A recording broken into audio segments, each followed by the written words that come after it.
the prettiest puppy. And he's furry, and he's fuzzy, and he's a pretty boy. Yeah. Just runs into it.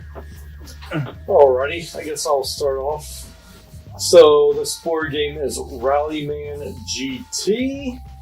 Games that people consider to be the best new games of 2020, and this was on a few of the lists, and it just kind of spoke to me because it was something different. It wasn't fantasy or horror or anything like that. It was just, race car driving is something that is completely new for me anyway. Modern day, it's a relatable premise, sure. Yeah. Blind purchased it, and here we are, and we just played our first game. Yeah, played our first game. Ricky won the first game, and I don't think I'm going to do a rules explanation on this one.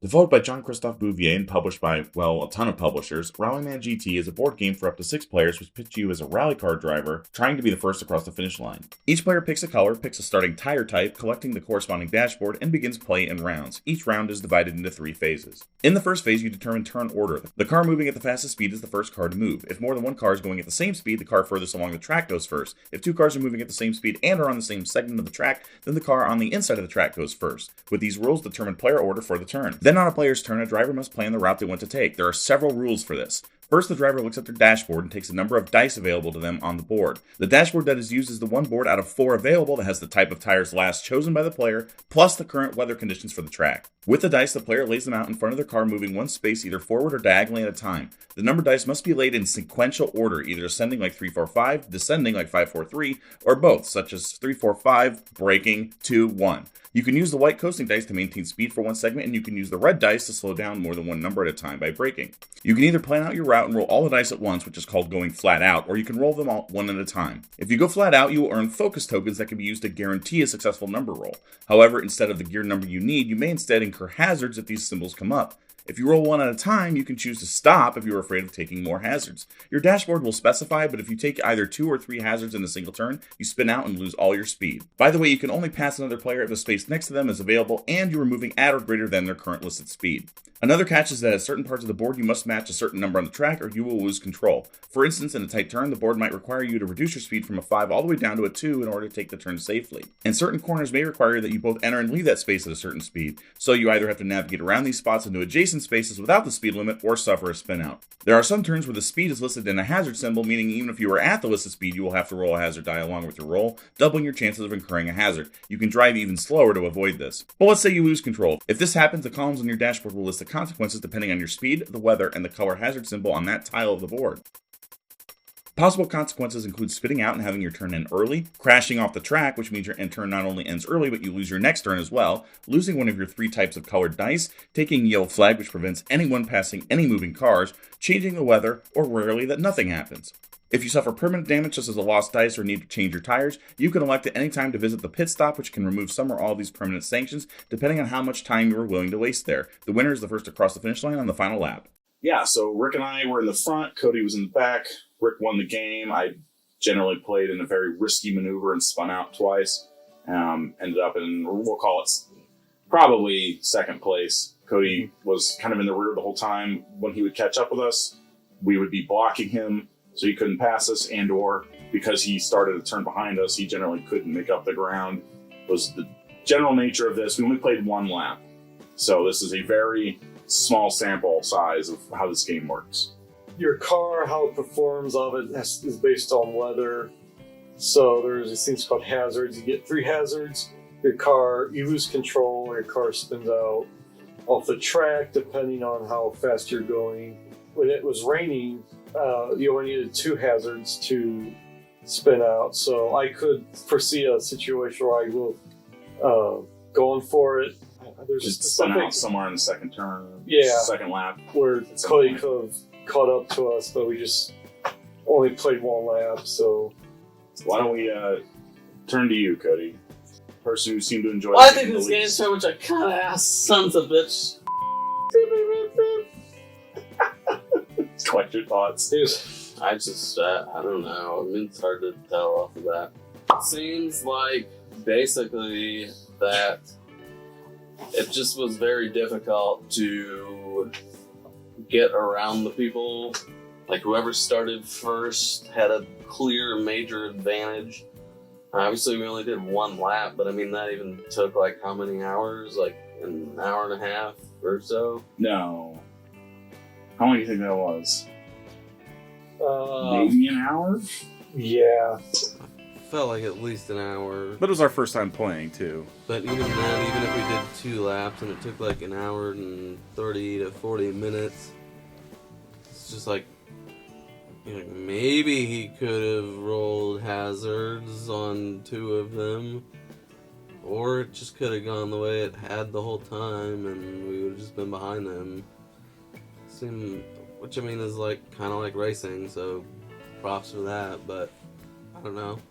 We didn't play enough of it to say too terrible much about it, but it seemed like for a type of game where you potentially aren't gonna necessarily play it for a very long time, that the person who's out in front initially gets a huge advantage.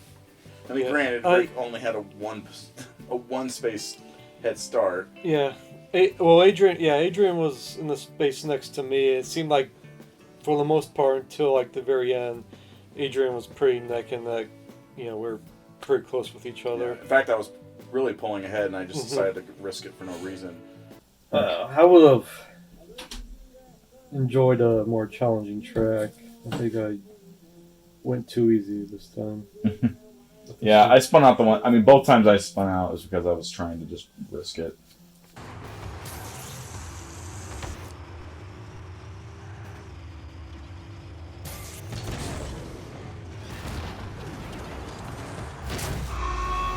So it's not impossible, but Cody also had the added disadvantage of us blocking him on a couple of occasions.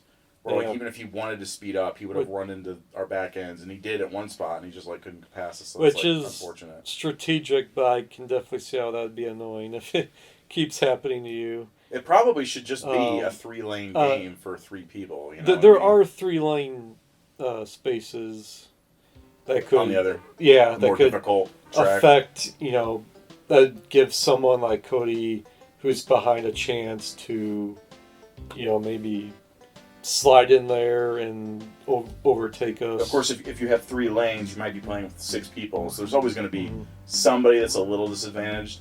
As I mentioned to them, I don't know why this isn't set up where like the person who goes first is on the outside, so that people who are starting behind, they catch up to having a shorter track essentially around the first bend. So it probably should have something like that. This would be probably more fun with 6 people, because then you would have like 2 or 3 people that are kind of like all vying with each other for the front, and then like in order to get an advantage, one of them's going to do what I did and like get over aggressive and spin out.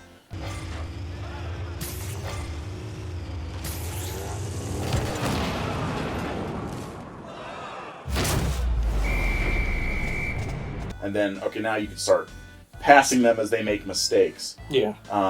So that might be kind of what they were going for here, but with 3 people and a very easy track that was pretty much just go straight and there's just 2 lanes, it's like, it's pretty dull. It's not like there's a whole lot you can do. There's not a lot of strategy. There aren't even that many places to screw up. I was just like intentionally throwing caution to the wind when I did.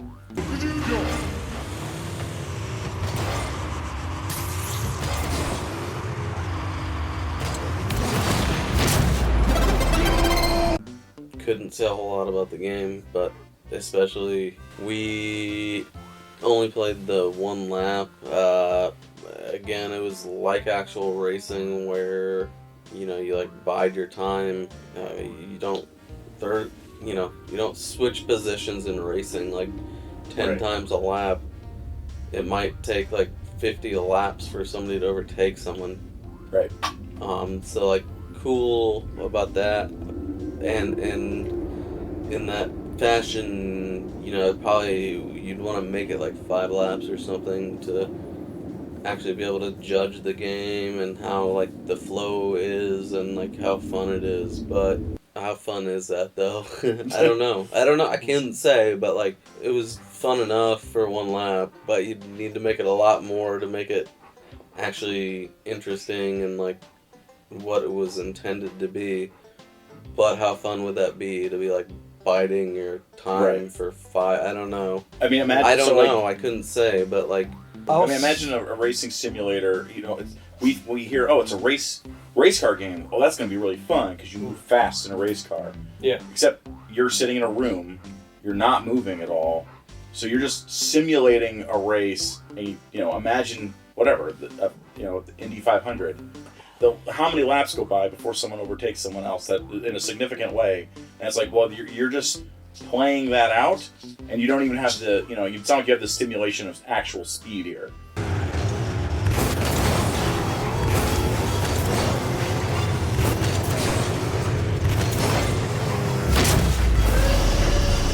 So it's like it's kind of like taking the worst part of racing and making a game out of it, and like, the sense of speed, the adventurous aspect of it, that's not going to translate to the board. So that's a little bit of an. Oh, by the way, one thing we didn't mention before in the rules explanation, Bentley, please chill, dude. The J. Sherman 500. And it's lap 397 in the J. Sherman 500. Vroom, vroom, vroom, vroom, vroom. Hey, Jay, we broke my bed. Can we use yours? Okay, but your car's 4 laps behind. Loser. Sit, Danny, sit. Good boy. Well, okay. Sorry. Now I gotta think of what I was gonna say. That in later. For what it's worth, I played it really safe. I didn't really go for everything, go for it all.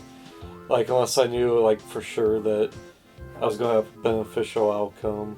Yeah. So and most of the time I played it safe. So I don't know if maybe that had something to do with me winning, or I don't know.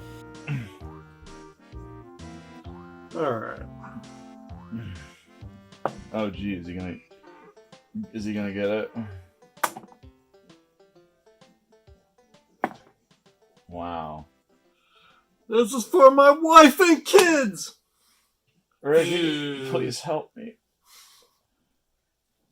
Give my necklace to my wife. Just zooms off, splatters the blood, my own blood back in my face. Like a rain puddle. Ricky wins! Cody and I are both... I'm double dead and Cody's still spun out. The fates were kind to me because Cody chose my little icon. So he said, "Hey Rick, go first." I was like, "Okay, if you want me to, dude. Okay, fine." That's exactly what happened. And so, okay, man. Rick Cody gave the plate, the leather plate, and he said, "Roll this," and I went, "Hey, oh, okay." So I go first. Well, no, that's not what happened at all. Jeez. I had to do the bag, and I said, "Hey, pull out the tokens that are in the bag." That's what I remember, yeah.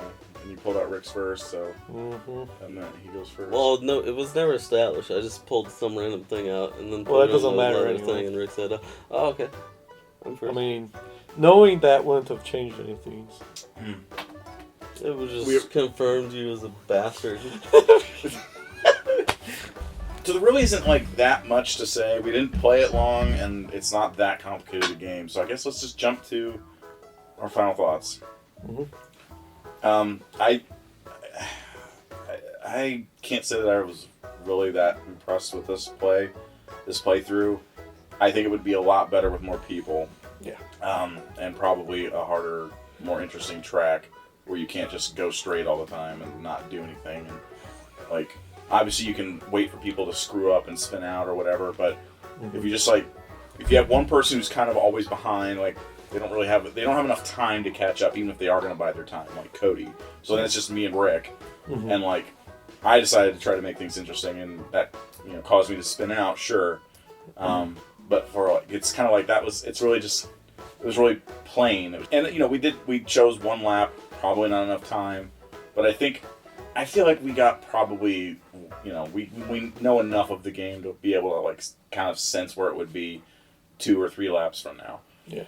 Even if someone did come back and win, it's like kind of, I don't know, it's just like, it plays fairly quickly once you know what to do. It's just, okay, roll, okay, and then move my car up. But I don't know, it's just not that, like, fun to me. But with more people, it would probably help, and there'd be a lot more chaos. And I think the chaos would be the fun part. So, yeah, I was going to say that there are more, like, times where you and I were neck and neck, where if there are more people playing, there are moves that I probably could have done, and where other player will have like snuck up and blocked me from, making that next move. So it probably would have, it would have been to my detriment, but it would have made the game more fun, like you said, if there were more players, more cars, and a more complicated board. Right. What this game screams for, what it desperately wants to be, in my mind, what I desperately want it to be, more accurately, is Mario Kart. And like, you have pickups, and you can use them to gain or lose advantage. And like, Cody's falling behind. Oh, cool! He turns on the star, uses a red shell or something like that, knocks one of us off. Instead of allowing us to spin ourselves out, it would give him more abilities to play. It would make us have to be more strategic about like how we defend ourselves, and not just zoom as fast as we can towards the finish line. Obviously, the point of the game is to simulate actual races, so that's not what they were going for, but I think that would be a more fun experience to throw that sort of stuff out. I was going to say, I don't know if they've released anything like that. I think there are expansion packs to this game with like different cars that have different abilities and that type of thing, but I don't think it goes to the extent where you can have like Mario Kart type pickups. Right. Mad world. Shoot missiles and stuff at people. Cody? This is basically what you said, but just an incomplete impression. I get it, and it's supposed to be like real racing, and maybe it would be a lot more fun, like doing it for like 4 laps, and even if it's just like 2 people and you're just kind of going back and forth, and then like, it's come to the last lap, and do I want to try something? Do I not want to? Maybe, so I can't really say anything. We only played 1 lap, but yeah, I mean, it's just lacking variables. Potentially fun, maybe more so in a longer race, I don't know. Maybe it's still kind of boring, and you just kind of gotta like that type of game, or you like racing. I don't know, incomplete, but yeah, it just seemed kind of lacking with the variables.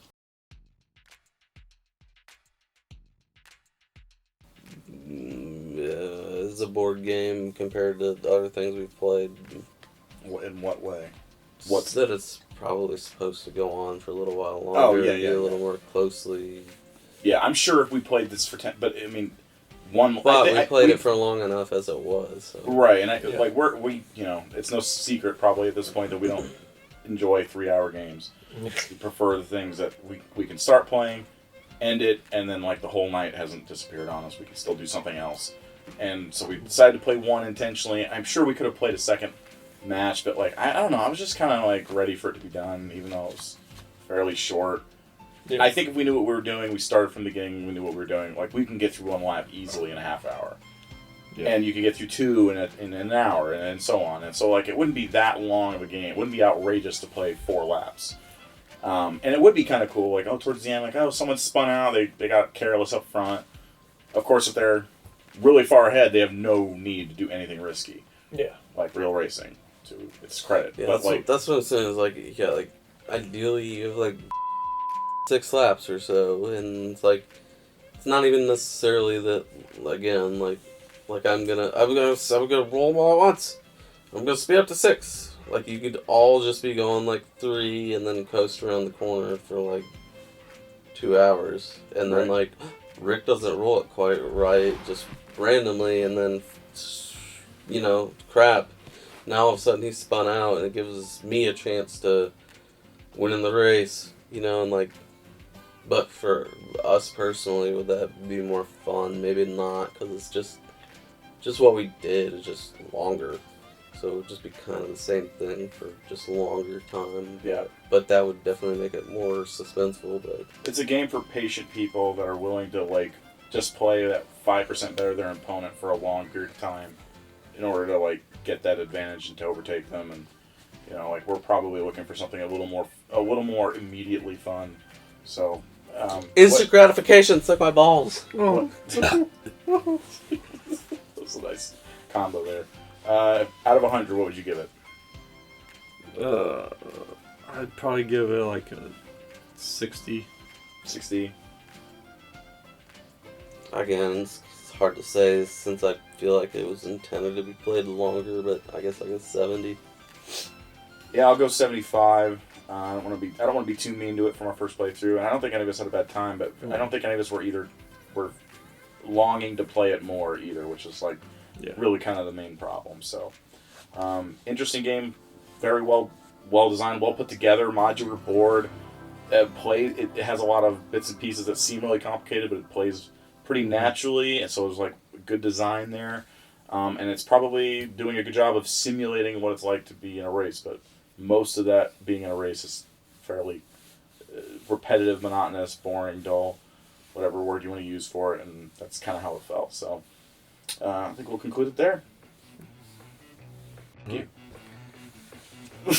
Everybody hates me. It's not true. Everyone loves Richard.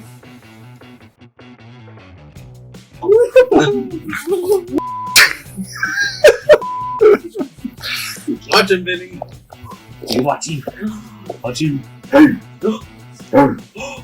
Get him, Vinny. Get him. Huh? Oh. Little piggy boy. Now here comes the. Get him. Watch him. I got your butt. I got your little butt. Or I want to go with that. Hey, don't see no. Dang you. All right, you come here. Come here. Come here. Just whatever I say, do the opposite. Okay. Cool. Okay, we're gonna plug this in. He doesn't find that very amusing. Yeah. Roll. You're a good boy. What was this game called? Rallyman GT. Rallyman GT. What if I'm a woman? Pig ass. Yeah.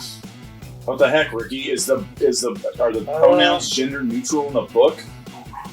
Dude. Well, You know, I'm gonna. It is made by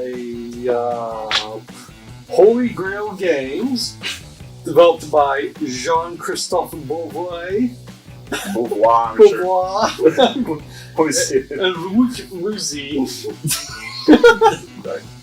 Just stop, Ricky.